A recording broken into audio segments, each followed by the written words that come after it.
A new group is launching an initiative to engage, train, and mobilize millions of women ahead of the 2020 election. It's called Supermajority, and it announced a cross-country bus tour today. The tour officially starts September 15th.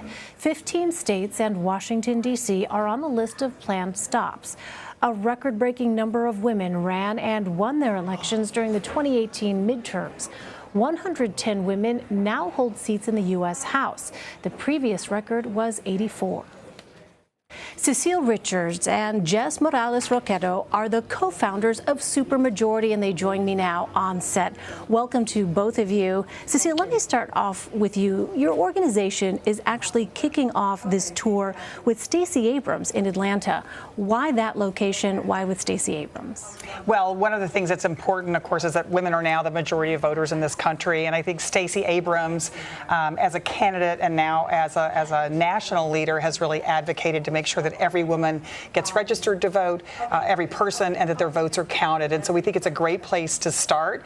And of course, I think the other reason that Georgia is important is that we're hearing from women all across the country is that they want to be heard. They want to be part of this political process, no matter where they live. They want to get off the sidelines and be impactful. And so we're excited to start in Georgia, wind our way through Birmingham, Alabama, go all across the country, and end up, of course, in Las Vegas, Nevada on October 2nd with one of the presidential candidates, Senator Kamala Harris. So let me ask you about that. Your organization says that it's going to host several 2020 candidates. Jess, how are you deciding which candidates will actually appear?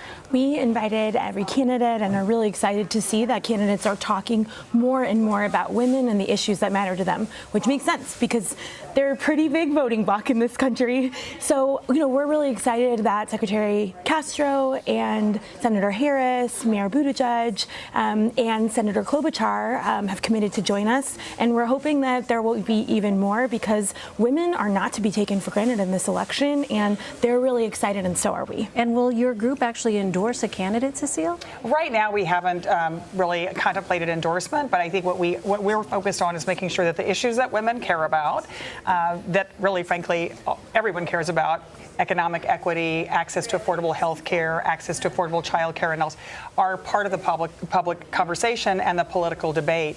It's really exciting to have so many women running for president because I think they have put a lot of these issues front and center. But we think it's important that all candidates think about and talk to women and listen to them about what's on their minds. And that's really the whole idea of Supermajority, is that women are the biggest voting bloc in the country. They will be the deciders in 2020, not only in the presidential race, but in races up and down the ballot. And Supermajority, I know, commissioned a poll which reached more than 60,000 women. From the information that you gathered, Cecile, what are the most important issues that women would like to see addressed here in the upcoming cycle? I mean, a big part of this is economics. I think, and that affects not only getting equal pay on the job, the struggle that so many women are having. I mean, probably every woman you talk to can talk to you about how do you support a family, stay in the workforce, in many cases take care of aging parents in a system that really wasn't built for that. And I think the issue of health care, which we know was a really important issue in the 2018 elections, will continue to be important. And one of the things that we heard from women in our poll is that women actually feel like their rights are being taken away, their rights to access to affordable health care across the country. And so I think these are going to be issues that I hope candidates are going to address. I know women are going to raise on this bus tour, and I think we'll be deciding and motivating issues for what we believe will be the largest turnout of women voters ever in 2020.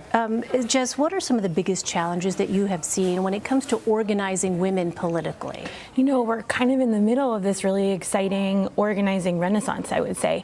And that means that people's energy is off the charts. In some ways, we almost have a hard time responding to the amount of women, but also how on fire they are. They're ready to go, not in 2020, but like right now, and they'll continue on through. So we have this really exciting challenge and opportunity of making sure that we get every shred, every drop of that energy and really turn it into that turnout that Cecile was talking about. And Jess, what about specifically in terms of reaching out to those women who may differ politically? What is your organization doing to try to address that? We are pro any women who is ready for women's equality. And for us, as we think about these issues, they're not partisan. They're the kind of issues that really affect every single woman when we get together, when we meet with our friends, when we talk to our family, we're not talking about Democrat or Republican. We're talking about affordable childcare, equal pay, the cost of health care, and we think that transcends anything that is on the ballot and is really about people's lives. What about the issue, Cecile, of abortion rights? You are the former head of Planned Parenthood. How much of your group's efforts are going to be focused around organizing around that issue of abortion rights? Well, I think it's important, and I mean, all of the research and certainly the response we've seen from women shows that women are desperately concerned that this government is actually trying to take them backwards and take away access to not only to safe and legal abortion, but even to birth control, and as we've seen some of the recent policies. So I think we are absolutely believe that all people need to be able to make their own decisions, both about pregnancy, but also about their health care. And that is an issue, though, that really does transcend party. I mean, even though I think the political parties have their own positions on these issues, the voters in this country, including Republican women, really believe that these are issues that should be decided by families and not by politicians. Do you think it's an animating issue? Absolutely. In fact, the interesting thing, we kind of look at trends and what's changing. One of the things that's really changing is the animation is now on the side of women who have probably been kind of taken for granted in a way and have thought, well, we've had a right for more than 40 years, we'll have it forever. We're seeing all the intensity now about women and men saying this government is going too far. They're taking away rights from people that we've had for many, many years.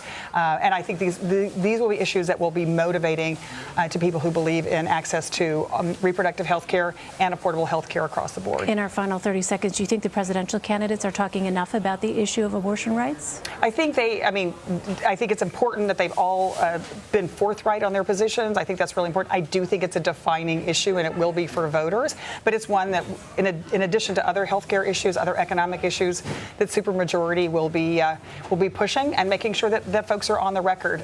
So I hope folks will join at supermajority.com, meet us on the bus, follow us, and let's get women out to vote. Cecile Richards and Jess Rocketto, thank you both for your time. Really appreciate it. Absolutely. Good to see you.